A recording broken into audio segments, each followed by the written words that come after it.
Hello everybody, today we will discuss about the force moving charge in a uniform magnetic field. This is the heading. इसमें आप देखेंगे कि हम किस तरीके से फोर्स जो है लगती है जब मैग्नेटिक फील्ड अप्लाई करते हैं तो किस डायरेक्शन में लगती है। इसके लिए आपको राइट हैंड थंब रूल याद होना चाहिए और फ्लेमिंग लेफ्ट हैंड रूल याद होना चाहिए। इसी का बेस एप्लीकेशन यूज हो रहा है इसमें। और जो फोर्स लगती है, suppose charge moving just like you can see is moving in a uniform magnetic field, then the force is act upon electric charge on the particle is Q. Suppose this Q is the charge which is at a point P. यहाँ P point है ये force आप ये सकते right hand thumb rule जो लग रहा है इसमें, right hand left hand thumb rule use करेंगे और right hand screw rule use करेंगे। यानी कि अगर इस तरीके से आपका फोर्स लग रहा है, इस तरीके से स्वीप करेंगे तो ये क्या है, स्पायरल की तरह चलेगा। स्पायरल जैसे आपने देखा होगा, ये स्पायरल बना के दिखाता हूँ। जैसे इस तरीके से अगर इस तरीके से मूव करा तो कंटिन्यूसली ऊपर की साइड जाएगा, इट्स लाइक फोर्स एप्लीकेबल होगी। तो कंडीशन ये है कि जो फोर्स लगती है ये सिर्फ डायरेक्शन चेंज करती है। It's like a handle of bike है, जैसे मोड़ा इधर उधर मोड़ा तो बाइक जैसे सिर्फ क्या करती है, मोड़ती है मगर आगे नहीं करेगी। ये सिर्फ क्या करेगी, रोटेट करेगी। और लेफ्ट हैंड क्या बोलता है, if you stretch a forefinger, mid finger and thumb mutually perpendicular to one another such that forefinger represent the direction of magnetic field, thumb and mid finger represent the direction of current, then thumb will represent the direction of force. यानी ये force जो है mutually perpendicular लगता है। अगर हम इस diagram में देखें, यहाँ पी पॉइंट पे करंट है, करंट यहाँ पर और इस डायरेक्शन में मूव कर रहा है मैग्नेटिक फील्ड बी वाइट है, तो z डायरेक्शन में फोर्स लग रही है। तो इसमें आप देखेंगे कि अगर ये बीच में एंगल है, suppose it is not at 90 degree, अगर ये 90 डिग्री जो थीटा है ये साइन थीटा है, साइन थीटा ये v और b क्रॉस के जो बीच में है दैट इज द थीटा। तो ये थीटा वही रिप्रेजेंटेशन होता है। f जो है यहाँ पर जो है फोर्स है। अगर आप देखें f is the force, Q is the charge जिस चार्ज से मूव कर रहा है, V यानी कितनी वेलोसिटी से चल रहा है, B यानी मैग्नेटिक फील्ड कितना एप्लीकेबल है। यानी कि जो अगर ये चार्ज चल रहा है, ये जो है मैग्नेटिक फील्ड है, ये करंट है, तो फोर्स कितनी लगेगी। मगर ये क्या करेगा, इसे रोटेट करेगा, इसे सिर्फ सर्कुलेट करेगा। तो राइट लेफ्ट हैंड इसीलिए इसमें एप्लीकेबल है। लेफ्ट हैंड से पता चलता है भाई किधर जाएगा। अगर इट्स मूव लाइक दैट, इस तरीके से बी क्रॉस बी, तो थंब आपका इधर अप लगेगा और इसका उल्टा करेंगे तो दैन इट्स गोज डाउन। तो ये स्क्रू की तरह चलेगा। जैसे आपने देखा होगा पिच जो है it's moving up and down depending किस डायरेक्शन में मूव कर रहा है। तो इस तरीके से हम जो है force in uniform magnetic field निकाल सकते हैं। जो भी कोई चार्ज है, हमारा चार्ज मूव कर रहा है इस डायरेक्शन, जैसे हमने एक्सेस में दिखाया, इसे दिखाते हैं। बी और वी जो है वेक्टर है और एफ भी वेक्टर है। चार्ज जो है वो स्केलर क्वांटिटी है। इसमें अगर हम और बढ़ा दें, जैसे कि इसमें इलेक्ट्रिक फील्ड भी लगा दें, तब क्या कंडीशन होगी, उसमें फोर्स जो एप्लीकेबल होगी। यानी कि इसे हम और थोड़ा मॉडिफाइड कर लें तो force on a moving charge in a uniform electric field and magnetic field and electric field. इसके आगे हम देखें तो अगर इलेक्ट्रिक फील्ड की बात करें कि भाई इलेक्ट्रिक फील्ड भी अगर है, तो इलेक्ट्रिक फील्ड क्या करेगा, उसे एक्सेलरेट करेगा और ये क्या करेगा, इसे सर्कुलर में करेगा।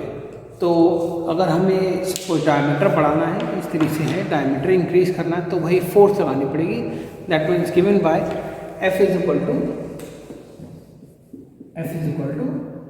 QE, where E is electric field और F इज द फोर्स।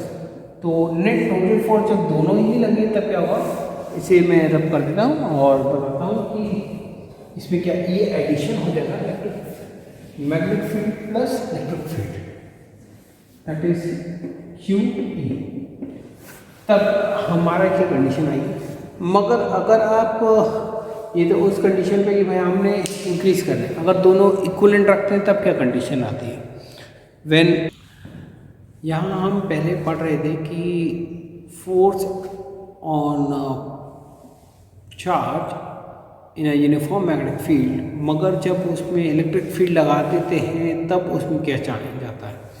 तो इसमें मैंने जो बताया था लॉरेंस, इसे इलेक्ट्रिक फील्ड और मैग्नेटिक फील्ड जब दोनों ही इक्वलेंट है, मतलब हम जो है दोनों लगाते हैं तो उसे लॉरेंस फोर्स कहा जाता है।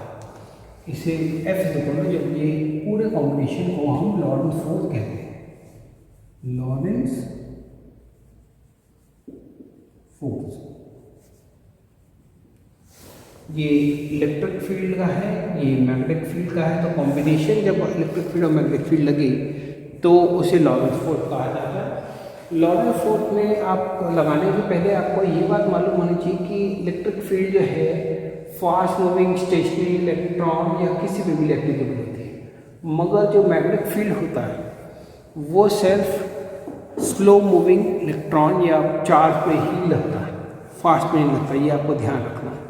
और अगर हम ऐसी कंडीशन लगा दें कि इलेक्ट्रिक फील्ड जो है मैग्नेटिक फील्ड के दोनों जो नेट है वो ज़ीरो हो जाए, तो अगर इस नए दोनों कॉम्बिनेशन ऑफ इलेक्ट्रिक फील्ड और मैग्नेटिक फील्ड को हम लॉरेंस फोर्स कहते हैं। और आप ये कह सकते हैं कि अगर इन दोनों का कॉम्बिनेशन इस तरीके से रहे कि नेट फोर्स हमारी जीरो हो जाए, यानी कि Q is equal to V